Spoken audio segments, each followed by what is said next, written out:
Philip Seymour Hoffman's death, aged just 46, came as a shock to many, including even some of those who knew him best. But he'd been open about his battle with drug addiction, and a post-mortem is expected to confirm today that he died after taking heroin. We're joined now by Sarah Graham, who's an expert in addiction. Sarah, thanks very much indeed for joining us, and we're looking forward to your insights because you are, we understand, a recovering addict yourself. What was your take when you heard about Philip Seymour Hoffman, that he'd had a 23-year period where he'd been clean of taking heroin, which we could glibly call his drug of choice, and then had gone back to it? What was your take on that? Well, like everybody, I was incredibly shocked to lose such a great actor, and very, very sad for his family and his children, especially. Addiction is a terrible illness. There's no cure. Recovery is a day-at-a-time process, and it does get easier. I'm 12 years clean, and it definitely gets easier the longer you stay in recovery, and the outcomes definitely improve after a year, and then after 5 years.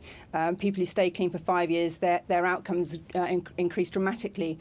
But when you've reached 20 years recovery and you have a lapse, it can be very, very difficult to deal with that, because your whole life has been rebuilt in recovery. You know, you've got children, maybe you've got a partner, you've got an incredible career as he has, and then you have to face the shame. And there is enormous shame that people have when they relapse, and it can be very, very difficult to get back into recovery after that period of time. You need a lot of support and a lot of help.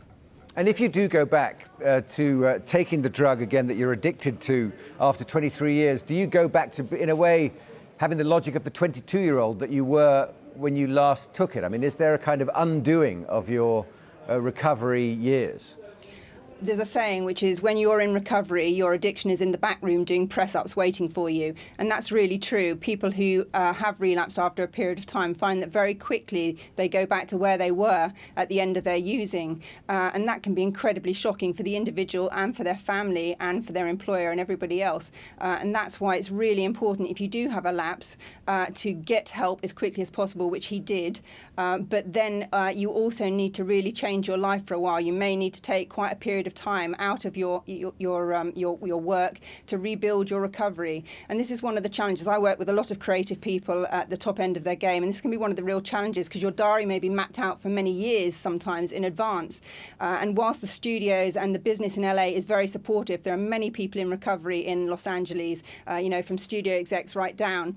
But the industry is a business, and at the end of the day, they want you to go back to work as soon as you can. You know, you might have a film coming up, and that can be in conflict with the needs of the recovering person sometimes. I don't know the case, you know, that Philip had in terms of his work schedule, but it's really important to take the time out to put your recovery first and really build your recovery up again before you go back to work. I mean, is that a slight tragedy there? Because are you saying the best thing to do for someone who gets hit by an addiction that returns after so long, so it returns with a great force, that what they should do is clear their diary, pull down the hatches, get help, and tell all their professional relationships that they're just going to have to wait, and they don't know how long they're going to have to wait? And that must be a hard thing to do.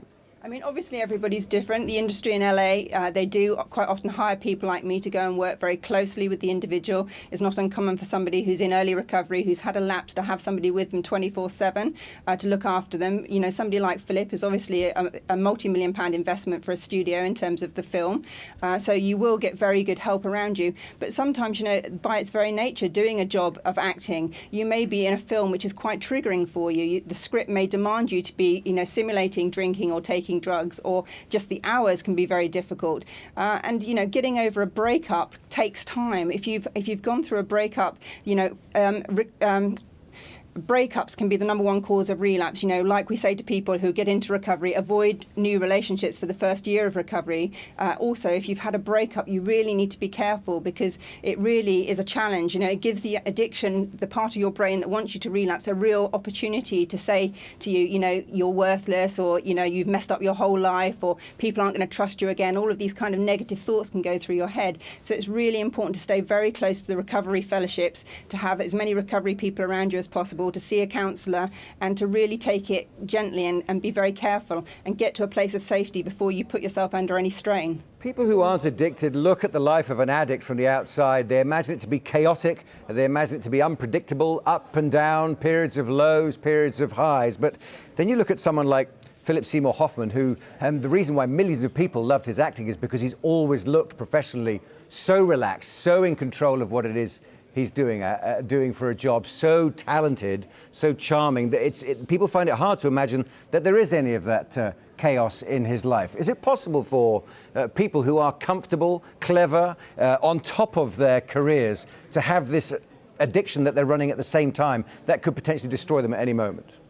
Absolutely it is, because we have some very mistaken beliefs about addiction in popular society. People think that to be an addict you have to use every day. It's a 24/7 thing, drinking first thing in the morning or using all through the night. That may not be the case. You might be able to go for long periods without using. It's what happens when you pick up that first drink or drug. That sets off the compulsivity, the part of the brain where the addiction is based becomes active and it becomes very compulsive. So you may be able to turn up and do your job 9 to 5 or do your film even, and then have a lapse at the end of the film, which can kill you.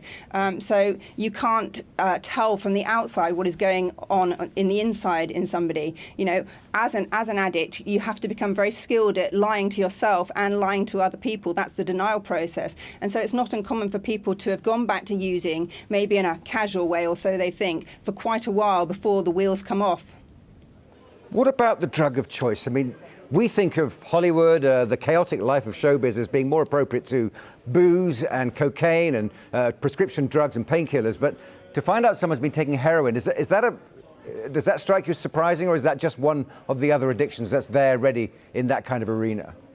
It's not at all surprising. In the United States at the moment, I go to Los Angeles a lot. My wife is from Los Angeles, and in the United States, prescription opiates are a massive problem. They're very easy to get hold of, prescription painkillers, which are opiate-based, and many people do get addicted to those drugs and then find themselves scoring street heroin when they can't get enough of the prescription drugs out of doctors, although it's very easy to get those drugs out of doctors in the States. So this drug of choice is not an uncommon one.